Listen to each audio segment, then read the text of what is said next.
So hello guys, కొంచెం video late అయింది, ఏమనుకోకండి. కానీ ఇవాళైతే మొత్తం క్వాలిఫైయర్స్ ఎట్లా ప్రిపేర్ కావాలి, అంటే ఎట్లా ప్రిపేర్ అయితే మంచి మార్క్స్ వస్తాయి, ఎట్లుంటే నెక్స్ట్ లెవెల్స్ కి బాగా మంచిగా ఉంటది, అదంతా డిస్కస్ చేద్దాం ఇవాళ. సో ఒకవేళ నా గురించి తెలియకపోతే, నేను ఆర్యన్ని. నా పేరు ఆర్యన్. నేను ఇప్పుడు ఎన్ఎఫ్ఎస్సిలో అవుతున్నా, ఐఐటి మద్రాస్ బిఎస్ డిగ్రీతో పాటు ఎన్ఎఫ్ఎస్సిలో బీటెక్ కూడా చేస్తున్నా. సో ఇప్పుడు నేను డిప్లొమా లెవెల్లో ఉన్నా, ఐఐటి మద్రాస్ బిఎస్ డిగ్రీలో. సో మీకు ఎక్కువ లేట్ చేయకుండా వీడియోలోకి వెళ్ళిపోదాం. ఈ వీడియో ఏంటంటే ఇవాళ క్వాలిఫైయర్స్ కి ఎట్లా ప్రిపేర్ అవ్వాలి. సో చాలా మందికి డౌట్ ఉంటుంది, నేను ఇట్లా ప్రిపేర్ కాలేకపోతున్నా, ఒక ప్లాన్ ఇవ్వను అని చాలా మంది కామెంట్స్ అడిగింది. ఇంకోటి గైస్, మీకు కమ్యూనిటీ ట్యాబ్ అని ఉంటుంది, దాంట్లోకి వెళ్ళి డౌట్స్ అడగండి. లైక్ ఎట్లాంటి వీడియోస్ కావాలో మీరు పెట్టండి. నేను మాక్సిమం ట్రై చేస్తా. ఇప్పుడు మొన్నటిదాకా నాకు మిక్స్ అయినాయి, సో నేను చేయలేకపోయినా. సో పక్క నేనైతే మాక్సిమం ట్రై చేస్తా ప్రతి ఒక్క వీడియో ఇవ్వడానికి అట్లాంటివి. సో మీ నీడ్స్ అడిగితే నేను ఆ వీడియోస్ కోసం నాకు ఇంకా వెతకాలి, ఏ వీడియోస్ చేయాలి అన్న నాకు ఒక చిన్న ప్రాబ్లం అనేది ఉండదు. సో ప్రతి దగ్గర ఇట్లా ఒక లైన్ గా పెట్టుకుంటా, ఈ వీడియో తర్వాత ఈ వీడియో, అట్లా నార్మల్ గా నేను కమ్యూనిటీ ట్యాబ్ లో చూసుకుంటే చేసేస్తాను. సో అట్లా నాకు ఈజీ ఉంటుంది, మీకు కూడా ఈజీ ఉంటుంది. చూడండి, వీడియోలోకి వెళ్ళిపోదాం. ఫస్ట్ వీడియో ఏంటంటే, మీరు క్వాలిఫైయర్స్ ఎట్లా ప్రిపేర్ కావాలి. మీకు అందరికి చాలా డౌట్స్ ఉంటాయి. లైక్ మీకుండే 4 సబ్జెక్ట్స్ కదా: మ్యాథ్స్ ఒకటి, కంప్యూటేషనల్ థింకింగ్ ఒకటి, స్టాటిస్టిక్స్ ఒకటి, ఇంగ్లీష్ ఒకటి. ఇంగ్లీష్ అనేది మీరు అసలు పట్టించుకోకండి. ఇంగ్లీష్, బేసిక్ ఇంగ్లీష్ వస్తే చాలు. అంటే నార్మల్గా నార్మల్గా మీరు మాట్లాడే ఇంగ్లీష్ ఉంటుంది కదా నార్మల్గా రోజు, అదే మీరు ఇంగ్లీష్ అక్కడ ఎగ్జామ్కి వెళ్ళి నార్మల్ ఒకసారి రిపీట్ చేయండి. ఆ స్టేట్మెంట్ ఇది సెట్ అవుతుందా లేదా అట్లా జస్ట్ చూడండి అంతే. మీకు ఏం పెద్ద పెద్ద వర్బ్స్ అంటే ఏంటిది, నౌన్స్ అంటే ఏంటిది, అంత అంత పెద్ద పెద్ద క్వశ్చన్స్ అయితే ఏం అడడు. ఇంగ్లీష్ 2లో ఉంటాయి అట్లాంటివి, కానీ ఇంగ్లీష్ 1లో అంత అట్లాంటివి ఏమి ఉండవు. జస్ట్ మీకు నార్మల్ బేసిక్ ఇంగ్లీష్ వస్తే చాలు.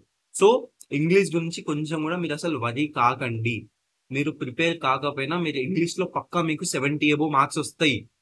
అంటే నార్మల్ బేసిక్ ఇంగ్లీష్ వచ్చుంటే, నార్మల్ బేసిక్ ఇంగ్లీష్ అంటే ఎట్లా అంటే, మీకు నార్మల్ గా ఇప్పుడు ఒక మై నేమ్ ఇస్ ఆర్యన్ అని ఉంది, అదొక స్టేట్మెంట్. ఆ నేను దాన్ని ఇప్పుడు మై కాకుండా her name is Aryan, his name is Aryan అంటే, హిస్ కాదు, her name is Aryan, she name is Aryan, ఇట్లా అంటే మీకు అర్థమవుతుంది ఇది wrong, my name is Aryan correct అని. ఈ బేసిక్ ఇంగ్లీష్ వచ్చింటే చాలు. దీనికంటే పెద్ద ఇంకా మరి అంత పెద్ద ఇంగ్లీష్, ఆ, అంత పెద్ద ఇంగ్లీష్ రాని అవసరం లేదు. సో ఇది ఇంగ్లీష్ అయితే అయిపోయింది. మ్యాథ్స్ గురించి మాట్లాడుకుంటే, మీరు సైన్స్ సైన్స్ బ్యాక్గ్రౌండ్ నుంచే అయి ఉంటారు. అంటే మ్యాథ్స్ వచ్చి ఉంటుంది, మ్యాథ్స్ చేసి ఉంటారు, జేఈ ప్రిపేర్ అయి ఉంటారు, ఎంసెట్ ఇవన్నీ వగేరా, అంటే లైక్ ఐపీ, వీటన్నిటికీ ప్రిపేర్ అయ్యే ఉంటారు. సో మీకు మ్యాథ్స్ అనేది ప్రాబ్లం రాదు. ఇందులో మ్యాథ్స్ అయితే ఎట్లుంటుంది అంటే, ఐపీకి అయితే కొంచెం కూడా పెద్దగా ఉండదు. ఐపీకి ఏం ప్రిపేర్ అయ్యారు 12th 11th లో మొత్తం అదే ఉంటుంది. జేఈ రేంజ్ కూడా ఉండదు, జేఈ రేంజ్ అంతా అసలు ఉండనే ఉండదు. జస్ట్ మీరు ఆ 4 బిట్స్ లో చూసుకుంటే, గ్రేడెడ్ అసైన్మెంట్స్ ఎంత ఈజీగా ఉన్నాయో ఆ గ్రేడెడ్ అసైన్మెంట్స్ నుంచే ఇస్తాడు. ఇంకా కొంచెం కూడా బయటికి పోదు. లైక్ మీరు నార్మల్ గా వీక్స్ చదువుకుంటూ గ్రేడెడ్ అసైన్మెంట్స్ కరెక్ట్ గా చేసి ఉంటే, మీకు పక్కా చెప్తున్నా, కరెక్ట్ గా చేసి ఉంటే, అంటే లైక్ ఏం యూజ్ చేయకుండా మీరు ఓన్ గా చేసి ఉంటే, పక్కా మీకు 100 మార్క్స్ వస్తాయి. లైక్ ఒక్క ఒక్క మార్క్ కూడా బయటికి పోయే ఛాన్సే లేదు.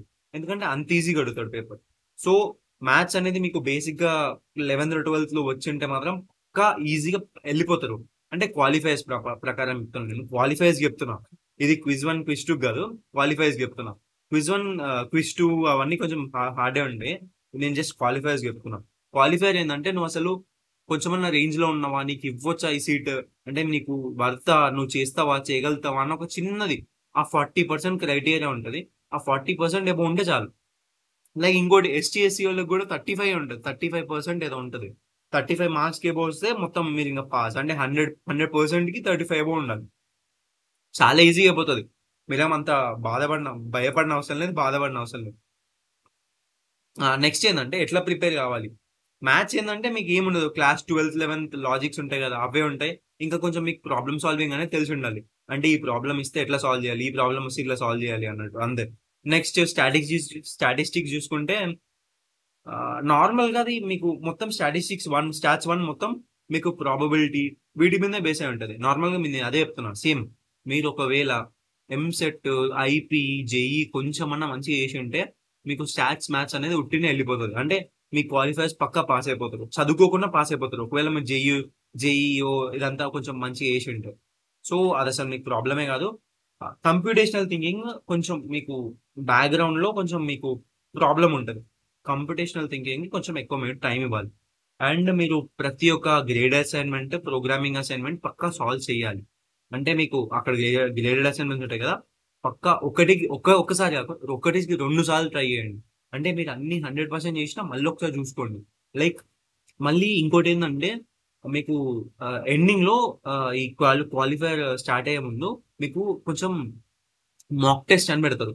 మాక్ టెస్ట్ అందరు రాయండి, లైక్ ఎగ్జామ్ లాగానే రాయండి. కొంచెం టైం ఇవ్వండి, ఒక గంట టైం ఇవ్వండి, ఇట్లా రాయండి. ఇంగ్లీష్ అయితే మీరు పట్టించుకోకండి, ఇంగ్లీష్ రాయకపోయినా ఏం కాదు, మీరు పక్కా 40 ఏవో ఉంటుంది, అది అసలు ప్రాబ్లమే లేదు. మీరు దీంట్లో 100 కోసం టార్గెట్ చేయకండి, మీరు 40 కోసమే టార్గెట్ చేయండి. ఎందుకంటే మీకు అది వస్తే చాలు, మీరు ఎంటర్ అయిపోతుంది. దాని తర్వాత మీరు మార్క్స్ గురించి ఆలోచించవచ్చు. సో మీ బేస్ ఏముండాలి, ఎక్కువ టైం ఇవ్వకండి ఇంగ్లీష్కి. ఎగ్జామ్లో కూడా ఇంగ్లీష్కి 15 నిమిషాలు 30 నిమిషాల కంటే అసలు ఎక్కువ ఇయ్యనే వద్దు. మీకు ఒకవేళ మొత్తం కలిపి ఒక 4 గంటల ఎగ్జామ్ ఉంటుంది, అది కూడా 4 గంటలు ఉంటుంది. చూడండి, 4 గంటలు ఉంటాయి ఎగ్జామ్. సో మీకు ఆ 4 గంటలల్లో మీరు ఇంగ్లీష్ 30 మినిట్స్ ఇవ్వండి. మీరు ఇంగ్లీష్ 30 మినిట్స్ ఇస్తే నెక్స్ట్ మీరు కంప్యూటేషనల్ థింకింగ్ ఎక్కువ ఇవ్వండి. లైక్ 1.5 ఇయర్ అండ్ 1.5 అవర్ ఇవ్వండి, 1 అవర్ ఇవ్వండి, 1 అవర్ 1.5 అవర్, దానికంటే ఎక్కువ ఇవ్వకండి. మ్యాథ్స్ స్టాటిస్టిక్స్ చూసుకోండి, దానికి ఎట్లయినా మీకు అర్థమై ఉంటుంది. జేఈ, ఎంసెట్, ఐపీ ఇవన్నీ రాసి ఉంటారు కదా, దానికి ఎంత ఎక్కువసేపు అవుతుంది అవన్నీ సాల్వ్ చేయడానికి. నేను చేసింది చెప్తున్నా. నేను స్టాటిస్టిక్స్, నేను క్విజ్ 1 రాసిన first time. Quiz 1 same qualifier లెక్కనే ఉంటుంది. అప్పుడు రాసినప్పుడు నేను ఇంగ్లీష్కి 30 మినిట్స్ ఇచ్చిన, ఇంగ్లీష్ 30 మినిట్స్, 20 మినిట్స్ ఇచ్చిన, 20 మినిట్స్. అండ్ కాంపిటేషనల్ థింకింగ్ నాది 45 మినిట్స్లో అయిపోయింది. ఎందుకంటే నాకు కొంచెం బేసిక్ ముందు C1 వచ్చి ఉండే. సో నాది 45 మినిట్స్లో అయిపోయింది. 45 మినిట్స్ అయిపోయింది. ఇంకా మ్యాథ్స్, స్టాటిస్టిక్స్ అన్ని ఒక 1.5 అవర్, 1.5 అవర్లో 2 అయిపోయింది. సో నాకు ఒక 2 గంటల 30 నిమిషాలలో ఎగ్జామ్ అయిపోయింది. సో అంటే ఈజీగానే ఉంటుంది ఎగ్జామ్, అంత కష్టంగా ఏమి ఉండదు. సో మీరు అంత బాధపడిన అవసరం లేదు. జస్ట్ మీరు ఆ గ్రేడెడ్ అసైన్మెంట్స్ కరెక్ట్గా చేసుకుంటే ఇంకా ప్రాబ్లమే ఉండదు అసలు. గ్రేడెడ్ అసైన్మెంట్స్ కరెక్ట్గా చేసుకోండి. మళ్ళీ మళ్ళీ చెప్తున్నా, గ్రేడెడ్ అసైన్మెంట్స్ దాని నుంచి బయటికి కొంచెం కూడా పోడు. సో మీరు అదొక్కటే చూసుకోవాలి. నెక్స్ట్, మీరు ఐఐటి పోర్టల్కి వెళ్ళి ఉంటారు. ఐఐటి పోర్టల్కి వెళ్తే అక్కడ కాకుండా నార్మల్గా IIT Madras previous year questions అని కొట్టండి. అక్కడ మీరు కొడితే previous year qualifier question papers అని కొట్టండి. అవి ఒకసారి 2 నుంచి 3 పేపర్లు సాల్వ్ చేయండి. కొంచెం టైం ఇచ్చి సాల్వ్ చేయండి. ఇప్పుడు కాదు, ఎండింగ్లో మీకు ఎగ్జామ్ రాసే ముందు, అన్ని 4 వీక్స్ అయిపోయినాక.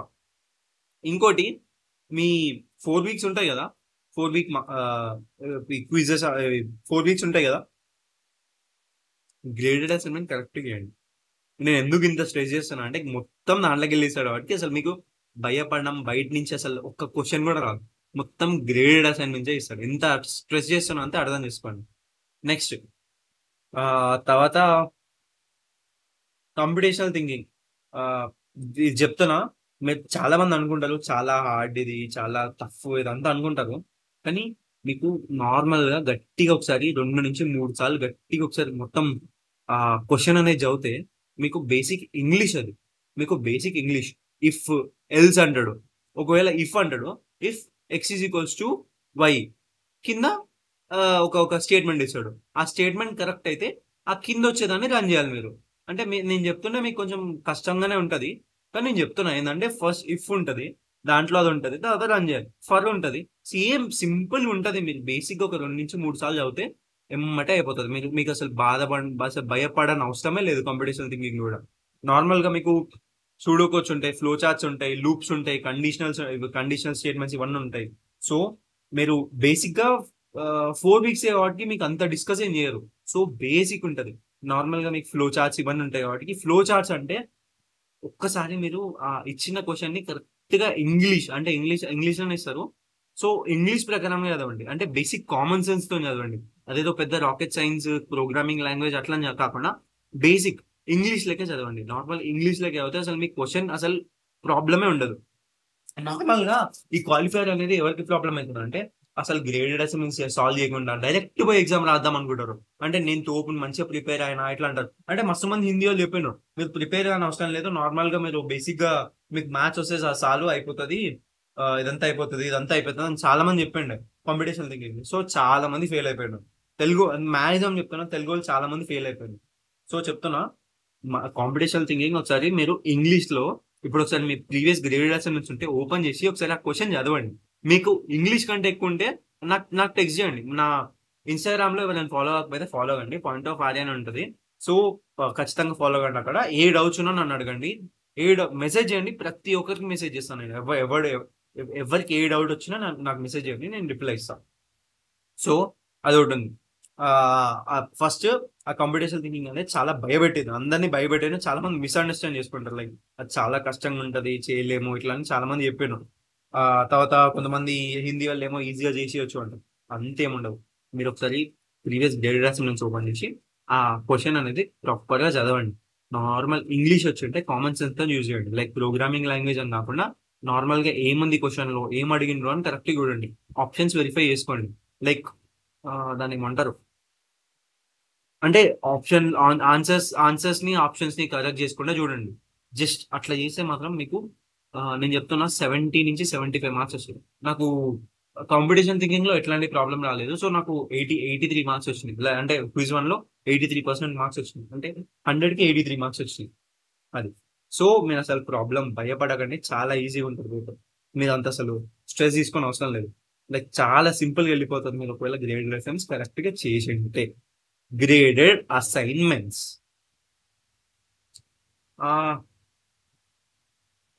నెక్స్ట్ ఏంటంటే ఇంగ్లీష్. ఇంగ్లీష్ నుంచి కొంచెం మాట్లాడదాం ఒకసారి. ఏంటంటే నేను చెప్పిన చాలా ఈజీగా వస్తుంది పేపర్ అని. కానీ కొంతమంది ఎట్లుంటారు అంటే, నార్మల్గా ఇంగ్లీష్ చాలా ఈజీ వస్తుంది కదా, సర్లే ఇంకా ఏ ఏముందలే అన్నట్టు ఇంగ్లీష్ లాస్ట్కి చేద్దాం అనుకుంటారు. ఇంగ్లీష్ లాస్ట్కి చేద్దాం అనుకుంటే మీరు ఇంతసేపు చేసిన మొత్తం పేపర్ మీద మొత్తం వేస్ట్ అయినట్టే. ఎందుకంటే మీరు అప్పుడు ఇంగ్లీష్ చేయలేరు. ఎందుకంటే మీరు మ్యాథ్స్ మీద, స్టడీస్ మీద మీరు మొత్తం, అంటే మీ బ్రెయిన్ అనేది లాజిక్ మొత్తం వాడేసింది. సో ఇప్పుడు నెక్స్ట్ వచ్చే క్వశ్చన్ పేపర్ కూడా ఎట్లా అనుకుంటది, అది లాజికల్ గానే ఉంటది, ఇట్లా ఉంటది. అంటే నేను ఒక చిన్న ఎగ్జాంపుల్ చెప్తా మీకు.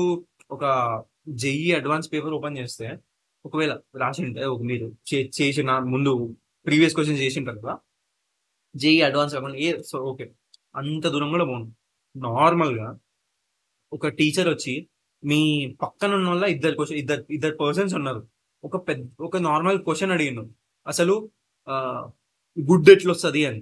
గుడ్ ఎట్లా వస్తుంది అంటే వాడు చెప్తాడు నార్మల్ గా, మ్యామ్ ఇట్లా హెడ్ ఇట్లా రిప్రొడక్షన్ ఇట్లా ఇట్లా వేసి ఇది వస్తుంది మ్యామ్, ఇట్లా వస్తుంది అని చెప్తాడు.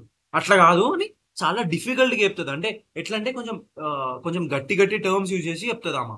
అంటే లాజికల్ గా ఆలోచించే లెక్క చేస్తారు వాడిని. సో అప్పుడు వాడేమనుకుంటాడు నెక్స్ట్ వాడు, అది అవును లాజికల్ గా ఆలోచించాలి అని నెక్స్ట్ చిన్న చిన్న క్వశ్చన్ అడుగుతుంది. నార్మల్ గా 2+2 అని అడుగుతుంది. నార్మల్ అడిగితే వీడేమనుకుంటాడు, 2+2 అంటే ఏమనుకుంటుంది, ఆ ప్లస్ అనే దాన్ని ఇట్లా తిప్పిందా, ఇట్లా వాడు ఏమంటారు, వాడు లాజికల్ గా ఆలోచించడం స్టార్ట్ చేస్తాడు. సో నేను అందుకే చెప్తున్నా, కామన్ సెన్స్ తో వాడాలంటే 2+2 అన్నది 4 అని ఆన్సర్ చేయాలంతే. కానీ దాన్ని లాజికల్ గా చూడడం అవసరం లేదు. సో అందుకే చెప్తున్నా, మీరు లాజికల్ మైండ్ తోని స్టార్ట్ చేస్తే మీకు ఇంగ్లీష్ అనేది చాలా టఫ్ అవుతుంది. సో ఫస్ట్ ఇంగ్లీష్ చేయండి, దాని తర్వాత కాంపిటీషన్ థింకింగ్ చేయండి, దాని తర్వాత మ్యాథ్స్ స్టాటిస్టిక్స్ చేయండి. మ్యాథ్స్ స్టాటిస్టిక్స్ కి మాక్సిమం టైం ఇవ్వండి. ఎందుకంటే అక్కడ స్కోరింగ్ సబ్జెక్ట్స్ అవే, అంటే 40 మీ పక్క రావాల్సిందే. కంప్యూటేషనల్ థింకింగ్, ఇంగ్లీష్ పక్కా వస్తాయి. ఇంగ్లీష్ తో స్టార్ట్ చేస్తే మీ ఎగ్జామ్ చెప్తున్నా బ్యూటిఫుల్ గా వెళ్ళిపోతుంది. ఇంత కూడా ప్రాబ్లం లేకుండా అసలు చెప్తున్నా చాలా అమేజింగ్ వెళ్ళిపోతుంది. అది గుర్తుంచుకోండి. నెక్స్ట్ ఫస్ట్ వీక్ ఏముండదు. ఫస్ట్ వీక్ ఏంది చెప్తున్నాను నేను. ఫస్ట్ వీక్ మొత్తంలో మీరు చేసింది చెప్తున్నా. ఇప్పుడు అంతా వదిలేసుకున్నా. ఇప్పుడు ఒక థర్డ్ నుంచి ఫోర్త్ వీక్ లో ఉంటారు కదా, థర్డ్ వీక్ నుంచి ఇప్పుడు ఏం చేయాలంటే మీరు ఫస్ట్ సిలబస్ అనేది చూడండి. సిలబస్ మొత్తం చూడండి, దాని తర్వాత ప్రాక్టీస్ స్టార్ట్ చేయండి. ప్రాక్టీస్ అంటే ఏం లేదు, previous year questions paper grade assignment, దీని తప్పితే ఒక్క క్వశ్చన్ కూడా బయట నుంచి రాదు. క్వశ్చన్ బయట నుంచి రాదంటే మీకు ఆ లాజిక్ అర్థం చేసుకోవాలి. క్వశ్చన్ బయట నుంచి రాదంటే నేను చెప్తున్నా, అంటే చెప్పొద్దు కానీ జస్ట్ వాళ్ళు మీరు గట్టిగా చూసుకుంటే క్వాలిఫై పేపర్స్ లో ప్రీవియస్ ఇయర్ కొన్ని క్వశ్చన్స్ ని నెంబర్స్ మార్చి మరీ అడుగుతారు. అది మీరు గట్టిగా చూసుకోవాలంటే చెప్తున్నాను, చెప్పొద్దు కానీ చెప్తున్నా, చాలా ఈజీగా ఉంటుంది పేపర్. నెక్స్ట్ దాని తర్వాత ఇప్పుడు వచ్చే ప్రతి ఒక్క గ్రేడ్ అసైన్మెంట్ సాల్వ్ చేయండి. చూడండి, ఆన్సర్ చూడండి, రాకపోతే చాట్ జీపీటీని అడగండి. మీరు లాజిక్ తెలుసుకోండి ఎట్లా చేయాలి అని. దాని తర్వాత question paper, previous year question paper open చేసి సాల్వ్ చేయండి. లైక్ అప్పుడు చాట్ జీపీటీని యూజ్ చేయదు. మీ ఓన్ గా మీకు వచ్చిన నాలెడ్జ్ 0 మార్క్స్ వచ్చినా పర్లేదు, 0 మార్క్స్ వచ్చినా పర్లేదు, 4 గంటలు టైం ఇచ్చి నువ్వు సాల్వ్ చేయి, నీకు ఒక మోటివేషన్ అనేది వస్తుంది. నెక్స్ట్ పేపర్ చేస్తావు కదా, 20 మార్క్స్ వచ్చినా పర్లేదు, థర్డ్ పేపర్ 30 మార్క్స్ వచ్చినా పర్లేదు, ఏం అసలు కొంచెం కూడా బాధపడకు. అంత రఫ్ కూడా ఉండదు పేపర్, చాలా ఈజీగా ఉంటది. ఇప్పుడు చాలా మంది వాళ్ళు ఇప్పుడు ఏంటంటే ఐఐటి మద్రాసు చాలా మందిని తీసుకుందాం అనుకుంటున్నారు. సో క్వాలిఫైడ్ పేపర్ అనేది కొంచెం ఈజీగా చేస్తున్నారు. అది మీకు ఒక పాయింట్ లైక్ కొంచెం ప్రాఫిట్ కావచ్చు అది. సో జస్ట్ చెప్తున్నా నేను, కొంచెం ప్రాఫిట్ కావచ్చు. నేను అట్లా అని చెప్పి మిమ్మల్ని చదువుకోకండి వచ్చేసే మార్కులని నేను అసలు చెప్పట్లేదు. మీరెంత కష్టం ఇస్తే, మీరెంత కష్టపడితేనే మీ అంటే your hard work is equals to your marks. ఇది ఒకటి గుర్తుపెట్టుకోండి. మీరెంత కష్టపడితే మీ మార్క్స్ అట్లా అవి రిఫ్లెక్ట్ చేస్తుంది. సేమ్. నెక్స్ట్ నేను ఫోర్త్ వీక్ చెప్తున్నా, మీరు గ్రేడెడ్ అసైన్మెంట్స్ ఇవన్నీ అసలు పట్టించుకోకండి. ఫోర్త్ వీక్ లో మొత్తం మీరు పీవైక్యూస్ చేయండి. ఇప్పుడు థర్డ్ వీక్ ఎండింగ్ దాకా మీరు మొత్తం చూడండి ఎట్లా సాల్వ్ చేయాలి, ఏం సాల్వ్ చేయాలి, గ్రేడెడ్ అసైన్మెంట్స్ అన్ని చేయండి. మొత్తం కంప్లీట్ చేసేసుకోండి గ్రేడెడ్ అసైన్మెంట్స్ పర్ఫెక్ట్ గా. ఒక 3 నుంచి 4 సార్లు పర్ఫెక్ట్ గా కంప్లీట్ చేసుకోండి. మార్కులు రాకపోతే కింద కామెంట్ చేయండి నాకు. మార్కులు ఒకవేళ గ్రేడెడ్ అసైన్మెంట్ సాల్వ్ చేసి పీవైక్యూస్ నేను చెప్పినా చేసి కూడా మార్కులు రాలేదంటే నాకు కింద కామెంట్ చేయండి. నేను అప్పుడు మాట్లాడను. 4 వీక్స్ తర్వాత అప్పుడు మాట్లాడుకుందాం. నెక్స్ట్, మీకు ప్రీవియస్ ఇయర్ క్వశ్చన్ పేపర్స్ ఎక్కడ దొరుకుతాయి అంటే పర్లేదు, కింద లింక్ పెడతాను. నేను నా డిస్క్రిప్షన్ లో లింక్ పెడతాను. అంటే కింద వీడియో డిస్క్రిప్షన్ లో నేను లింక్ పెడతాను. మీకు అసలు ప్రాబ్లమే లేదు. మీకు నోట్స్ కావాలన్నా కింద నేను లింక్ డిస్క్రిప్షన్ లో నేను నోట్స్ కూడా పెడతాను. సో మీకు అసలు దాని నుంచి ఆలోచించకండి. సారీ, ఇది లాస్ట్ లో చెప్తున్నా. ఫస్ట్ లోనే ఇచ్చింది, నో ప్రాబ్లం. కింద కింద కింద ఇస్తా. ఎందుకంటే 16 minutes ఇంతసేపు 16 మినిట్స్ వీడియో ఎవరు చూడరు, నాకు తెలుసు అది. ఎందుకంటే వాడికి కొంచెం అయిపోతుంది. నేను చేసేస్తా, అయిపోయింది కదా, చెప్పేసి కదా అన్ని. సో సరే, ఇది ఇంకా నేనేం చెప్పలేను. సో కింద డిస్క్రిప్షన్ లో మాత్రం ఇస్తా, చూసుకోండి. అంటే అలవాటు అయిపోయింది మనకు, కామెంట్ సెక్షన్ డిస్క్రిప్షన్ ఓపెన్ చేయడం అలవాటు అయిపోయింది కాబట్టి సో నో ప్రాబ్లం. ఎగ్జామ్ లో మేనేజ్ టైం అసలు నీకు లెంది ఉంటుంది. అంత చాలా టైం ఉంటుంది. 4 గంటలు అంటే మస్తు ఎక్కువ. 4 గంటలు నీకు ఆకలి అవుతా ఉంటది, వెళ్ళిపోవాలనిపిస్తుంది ఇంకా క్వశ్చన్ పేపర్కి వెళ్ళి. నువ్వు ఎప్పుడు సబ్మిట్ చేయగలుగుతావు అంటే గంటన్నర తర్వాత సబ్మిట్ చేయొచ్చు. సో నువ్వు మ్యాక్సిమం ఇంకా కూర్చోవాల్సిందే. మీకు ఎంత తురుములైనా గంటన్నర కూర్చోవాల్సింది.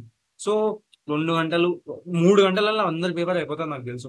మాక్సిమం 3 గంటలు, 3:30 గంటల కంటే ఎక్కువ ఎవరు తీసుకోండి. ఎవరికైనా చెప్తున్నా, తీసుకోండి పర్లేదు. 4 గంటలు మీకు టైం ఇచ్చినాక తీసుకొని చేస్తే ఇంకా అది పర్ఫెక్ట్ అసలు. నెక్స్ట్ అంతే. ఆ, ఎవరెవరు నార్మల్ గా ఫెయిల్ అయ్యేటోళ్ళు ఎవరు తెలుసా? Weekly assignments, grade assignments skip చేసిన వాళ్ళు, ఇంకా కొంచెం రివైజ్ చేసుకున్న వాళ్ళు, ఇంకా ఏమనుకుంటారు అంటే ఆ, ఇప్పుడు నేను మొత్తం ఇట్లనే చెప్పాను కదా, ఇంగ్లీష్ నెగ్లెక్ట్ చేసేద్దాం, కొంచెం కూడా గ్రేడెడ్ అసైన్మెంట్స్ చేయొద్దు. ప్రతి ఒక్క సబ్జెక్ట్ గ్రేడెడ్ అసైన్మెంట్స్ చేయండి. నేను ఇంగ్లీష్ ని మొత్తం ఇగ్నోర్ చేయమనట్లేను. ఇంగ్లీష్ ని ఎగ్జామ్ లో ఇగ్నోర్ చేయమంటున్నా. సో కొంచెం కూడా ఇగ్నోర్ చేయకండి. సో ఇప్పటిదాకా మీరు వీడియో చేసింటే మాత్రం నేను ఒక కామెంట్ ఎక్స్పెక్ట్ చేస్తా. హాయ్ అని కామెంట్ చేయండి. హాయ్ అని కామెంట్ చేయండి. లేదు, జస్ట్ హాయ్. నువ్వు చెప్పినావు కదా అన్న ఈ టైంకి నువ్వు హాయ్ అని చెప్పమని, అంటే నాకు కొంచెం మోటివేషన్ వస్తుంది. ఇంతమంది కొంచెం వీడియో చూస్తున్నారు నాది అని. సో నెక్స్ట్ వీడియోస్ చేయడానికి అట్లా. ఆ, కొంచెం ఒక జస్ట్ ఫెయిల్ ఎవరైతారంటే 1-2 సబ్జెక్ట్స్ గట్టిగా చేసి, మ్యాథ్స్ స్టాటిస్టిక్స్ చేసి, కంపిటేషనల్ థింకింగ్ ఇంగ్లీష్ నెగ్లెక్ట్ చేస్తారు. ఇక్కడ మీకు ఏంటంటే మొత్తం 40 ఉండొద్దు. ప్రతి ఒక్క సబ్జెక్ట్ 40 అబోవ్ మార్క్స్ ఉండాలి. సో అది గుర్తుంచుకోండి. అంతే ఈ వీడియో కిందే. దీనికంటే పెద్ద అసలు ప్రాబ్లం ఏముండదు. కింద నేను నోట్స్ ఇస్తా, ఇంకా ప్రీవియస్ క్వశ్చన్స్ పేపర్స్ ఇస్తా. సో అంటే లింక్స్ ఇస్తా, నేనే మొత్తం ఇస్తే మీరు ఏం చేయలేదు.